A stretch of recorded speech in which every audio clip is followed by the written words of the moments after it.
1 cup চা। চা বাড়িতে বানাই খাওয়া। কেন আমি বাড়িতে বানাই খাই চা?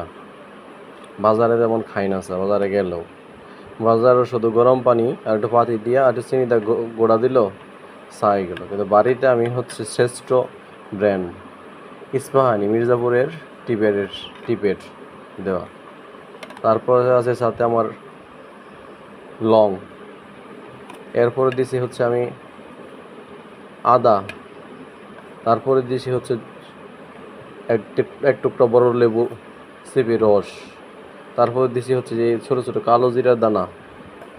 এছাড়া হচ্ছে আজকে এক্সট্রা অ্যাড করছি হচ্ছে অর্জুনের ফাঁকি, যা হচ্ছে হার্টের জন্য এবং শরীরের জন্য অনেক উপকারী।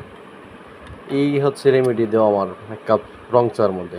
আর বাজারে চা খাইলে শুধু হচ্ছে একটু চিনি আর লিকার। আর বাড়িতে যে সবগুলা দিলাম, যা হচ্ছে স্বাস্থ্যের জন্য অনেক উপকারী। এই জন্য হচ্ছে আমি বেশিরভাগ চা হচ্ছে ব্যাচেলর জীবন। এই যে হিটার কিনা আছে আমার, গরম পানি করে হিটার দেওয়া, আর হচ্ছে টিপেট কিনা উপকরণ দিয়ে আমি নিজের চা নিজে বানাই খাই সন্ধ্যা রাত যখন মন চায়।